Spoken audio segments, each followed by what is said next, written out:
அதாவது இறுதியாக உங்களுடைய பலத்தை நாங்கள் அறிகிறோம், உங்களுக்கு தேவையான தொகுதிகளை நீங்கள் கேட்கக்கூடிய தொகுதிகளை நாங்கள் நிறையா தாரோம் அப்படின்னு சொல்கிற பட்சத்தில் அரசியலில் எதுவும் மாறலான்ற அடிப்படையில் அதிமுக உள்ளிட்ட கூட்டணிகளுக்கு செல்வதற்கு வாய்ப்பு இருக்கா? 2026 தேர்தலில் கூட்டணி மாற்றம் குறித்து செய்தியாளர் எழுப்பிய கேள்விக்கு விசிக தலைவர் திருமாவளவன் கருத்து தெரிவித்துள்ளார். எத்தனையோ கேந்திரிய வித்யாலயாக்கள் இங்கே இருக்கின்றன, அதேபோல சிபிஎஸ்இ பள்ளிகள் இருக்கின்றன.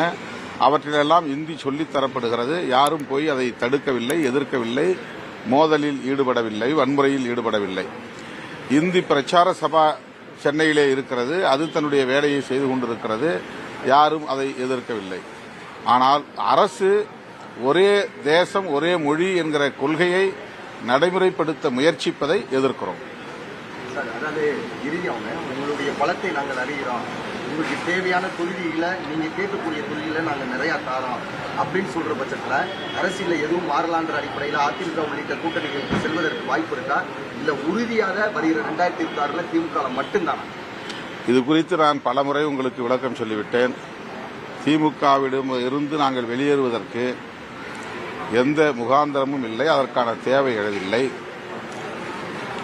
வெறும் தொகுதி எண்ணிக்கையை மட்டுமே அடிப்படையாக கொண்டு ஒரு முடிவை நாம் எடுத்துவிட முடியாது என்பதை கடந்த தேர்தலில் கூட நாங்கள் உறுதிப்படுத்தியிருக்கிறோம். ஆகவே இதை மீண்டும் மீண்டும் ஒரு கேள்வியாக எழுப்ப தேவையில்லை. செய்திகளை உள்ளது உள்ளபடி தெரிந்து கொள்ள ரெஃப்ளெக்ட் நியூஸை சப்ஸ்கிரைப் பண்ணுங்க.